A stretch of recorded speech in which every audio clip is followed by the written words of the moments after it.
Estamos de volta, estou muito feliz hoje recebendo aqui no nosso programa o psiquiatra Fábio Martins Fonseca, falando um pouquinho sobre o transtorno bipolar de humor, que é muito mais comum do que as pessoas imaginam e, infelizmente, como o doutor fez o alerta no bloco anterior, tem muitas pessoas que estão tratando depressão e, na verdade, não tem depressão. Estima que pelo menos 30%. 30% das pessoas que têm depressão recorrente e que não estão melhorando podem ter transtorno bipolar, tem transtorno bipolar e muitas vezes isso não é identificado. Tati, tem um trabalho que saiu há algum tempo que mostra que mais ou menos 35% das pessoas com transtorno bipolar podem levar até 10 anos para serem diagnosticadas. Porque as pessoas têm na cabeça a ideia de que o transtorno bipolar é só aquele clássico em que as pessoas precisam ficar muito eufóricas para serem diagnosticadas. Existem formas mais sutis de bipolaridade que muitas vezes estão envolvidas nessa depressão crônica e que não está melhorando. Você fez um alerta importante também, doutor, que não tem idade, né? Pelo contrário, muitas crianças e adolescentes já podem começar a desenvolver.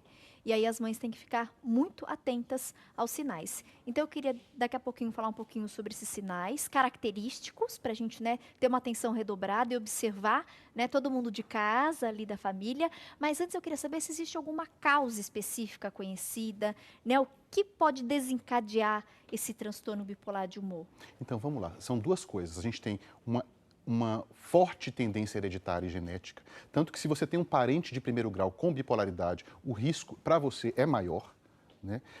Mas só a causa genética isso não explica completamente, porque a gente tem gêmeos idênticos em que um tem transtorno bipolar e o outro não tem, embora a concordância, ou seja, quando um tem a chance do outro ter é muito maior. Tá. Os fatores de estresse realmente podem fazer desencadear algo que você tem lá guardado dentro de você, geneticamente programado para isso, e isso pode começar a desencadear, e aí o transtorno bipolar ganha vida própria. Né? Então, uma pessoa que está muito estressada, muito irritada, ou de repente algum trauma ali que ela sofreu, teve um estresse agudo, a partir desse estresse ela pode vir a desenvolver o Se transtorno. ela tem uma carga genética para isso, né? Se ela tem fatores hereditários que ajudam a explicar. É claro que pode acontecer da pessoa ser o primeiro caso na família, mas normalmente quando a gente começa a olhar, a gente vê tanto pessoas com transtorno bipolar clássico, como pessoas com depressão simplesmente, e pessoas com temperamento mais forte, mais explosivo na família.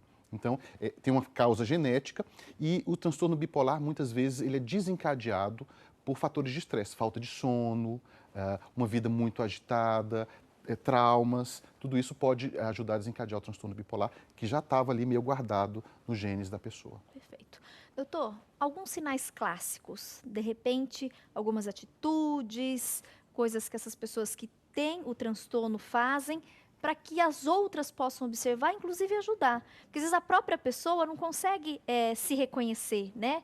E auto-identificar em si mesma aqueles sinais. Então, de repente, quem está em casa poderia ajudar. Então, quais seriam esses sintomas, esses sinais clássicos de uma pessoa? A gente tem que, acho que é o mais relevante, que de fato, como o senhor já comentou no bloco anterior, né, essa euforia, essa alegria, e de repente, né, aquela tristeza, aquele cansaço e a pessoa não quer fazer nada.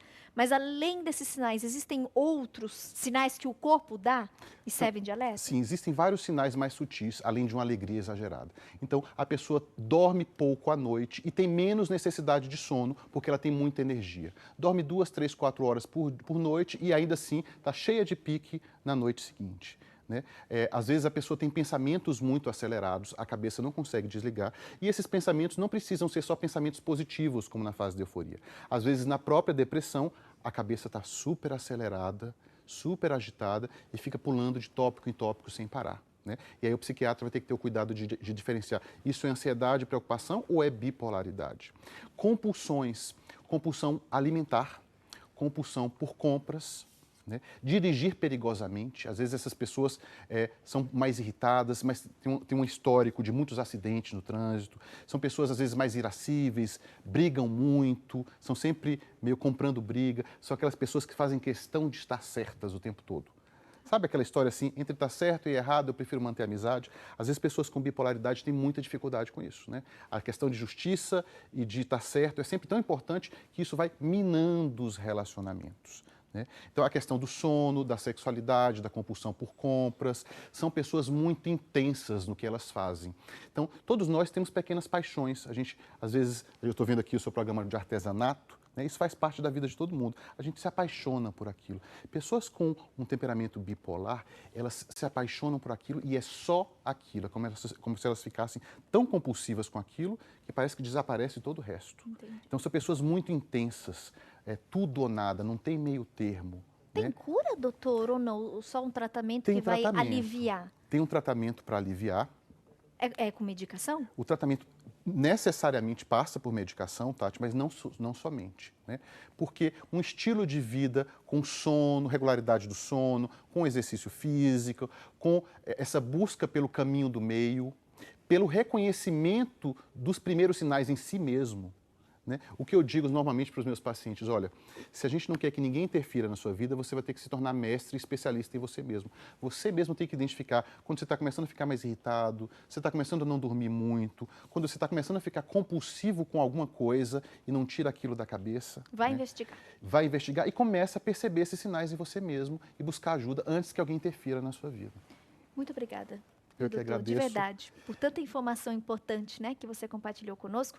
Eu vou divulgar todos os contatos do Fábio. Para encerrar, tem alguma última informação que o senhor ache pertinente compartilhar para a gente poder fechar o nosso bate-papo, Fábio? Uma informação muito pertinente é adolescentes e crianças com depressão, em que o médico, o psiquiatra simplesmente vai lá e prescreve um antidepressivo, sem pesquisar todos esses fatores. Se você conhece um adolescente ou criança com depressão, pergunte para ele, doutor, a gente precisa investigar melhor os índices de bipolaridade? Essa é a pergunta que você tem que fazer para o médico. Perfeito, muito obrigada. Adorei recebê-lo no nosso programa. Eu que agradeço. Espero de coração que volte outras Com oportunidades. certeza, estou à disposição. Né? Acho que a nossa intenção de ajudar a esclarecer, como o veículo de comunicação é muito importante, né, prestar esse serviço. Eu acho que hoje a gente conseguiu fazer isso de uma maneira muito didática. Agradeço pela presença e até uma próxima oportunidade. Até lá, Tati. Boa tarde a todos.